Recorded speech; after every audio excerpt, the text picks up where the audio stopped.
ഒറ്റപ്പാലം വരോട് തെരുവു നായ്ക്കളുടെ ആക്രമണത്തിൽ 7 ആട്ടിൻകുട്ടികൾ ചത്തു. വരോട് മുളയ്ക്കൽ സിദ്ദിഖിന്റെ ഉടമസ്ഥതയിലുള്ള 15 ദിവസം മാത്രം പ്രായമായ ആട്ടിൻകുട്ടികളെയാണ് തെരുവു നായ്ക്കൾ കടിച്ചു കൊന്നത്. ഞായറാഴ്ച പുലർച്ചെയാണ് സംഭവം. ഇരുമ്പുകൂടിന്റെ അടിയിൽ സ്ഥാപിച്ചിരുന്ന മരപ്പലക നീക്കിയാണ് നായ്ക്കൾ ആടുകളെ ആക്രമിച്ചത്. 4 ആട്ടിൻകുട്ടികളെ കൂടിനു പുറത്തേക്ക് വലിച്ചിടിച്ചു കൊണ്ടുപോയി കൊന്ന നിലയിലും 3 എണ്ണത്തിനെ കൂടിനുള്ളിൽ ചത്ത നിലയിലുമാണ് കണ്ടെത്തിയത്. ഞായറാഴ്ച പുലർച്ചെ 4 മണിക്ക് സിദ്ദിഖ് നോക്കുമ്പോൾ ആടുകൾ സുരക്ഷിതമായിരുന്നു. പിന്നീട് 6 മണിയോടെ പ്രഭാത സവാരിക്കിറങ്ങിയവരാണ് ആടുകൾ ചത്തുകിടക്കുന്ന വിവരം വീട്ടുകാരെ അറിയിച്ചത്.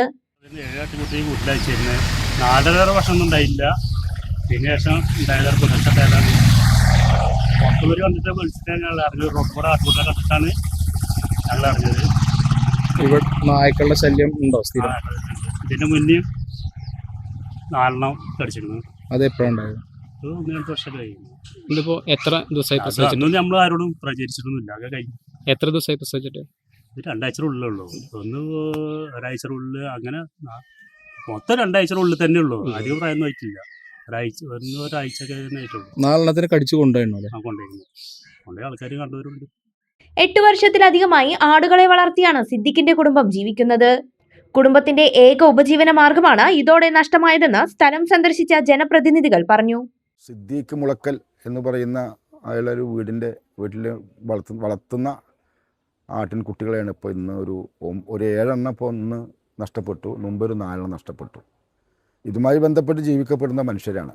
അതുകൊണ്ടിപ്പോൾ വലിയൊരു വിഷമത്തിലാണ് അവരിപ്പോൾ കുടുംബം. മാത്രമല്ല, ഈ വരോട് മേഖലയിൽ പല മേഖലയിലായി തിരിഞ്ഞിട്ട് തെരുവ് നായ്ക്കൾ ശല്യമുണ്ട്. കുരങ്ങൻ്റെയും മറ്റ് ശല്യങ്ങൾ വേറെ ഉണ്ട്. പക്ഷേ അതിനോടൊപ്പം ഇവിടെ നമ്മൾ വരോട് പല മേഖലയിൽ, ഇപ്പോൾ ഈ ചാത്തനക്കണ്ടർക്കാവിൻ്റെ അവിടെ ഒരു പ്രദേശമുണ്ട്. അവിടെ ഒരു ഗ്രൗണ്ട് ഉണ്ട്. ആ ഗ്രൗണ്ടിൽ ഇവർ തമ്പടിക്കുന്നുണ്ട്. അതുപോലെ നമ്മുടെ വരോട് മറ്റു ഭാഗത്തേക്ക് പോയാൽ നമ്മൾ ഹൈസ്കൂളിന് നേരെ പിറകുവശം ഇതിൻ്റെ കേന്ദ്രമാണ്. ഹൈസ്കൂളിലൊരു കേന്ദ്രമുണ്ട്. പിന്നെ വീട്ടാമ്പാറ പല ഭാഗത്തും വരോട് മേഖലയിൽ പല മേഖലയിലും ഏതായാലും 10-ൽ കുറയാത്ത സംഘങ്ങളായിട്ടാണ് വരിക. അത് ഭയങ്കര മനുഷ്യരെക്കാൾ കൂടുതൽ ബന്ധമാണ്. ഒരാൾ ഒന്നിനെ പിടിച്ചാൽ മറ്റേ കൊണ്ടുപോയി തിന്നുക, അത്ര രൂപത്തിൽ. ഇപ്പോൾ ഈ റോട്ടിലൊക്കെ ഇതിൻ്റെ ഈ ആടിൻ്റെ അവശിഷ്ടങ്ങളാണ് ഇപ്പോൾ കയ്യും കാലായി കിടക്കുന്നത്. എന്തായാലും ഇതിനൊരു പരിഹാരം കാണാൻ ആവശ്യമായ തീരുമാനം എടുക്കണം.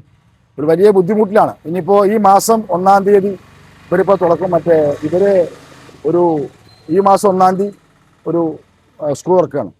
അതോടുകൂടി അതിൻ്റെ ഒരു സംഭവം കൂടി ഇവിടെ വരാൻ ചാൻസ് ഉണ്ടെന്നാണ് എനിക്ക് ഇതുമായി ബന്ധപ്പെട്ടുകൊണ്ട് അവർ പറയാനുള്ളത്. ഒറ്റപ്പാലം മൃഗസംരക്ഷണ വകുപ്പിലെ വെറ്റിനറി സർജൻമാരായ doctor Ajith Krishnan, doctor P Gokul എന്നിവർ സ്ഥലത്തെത്തി ആടുകളെ പരിശോധിച്ചു.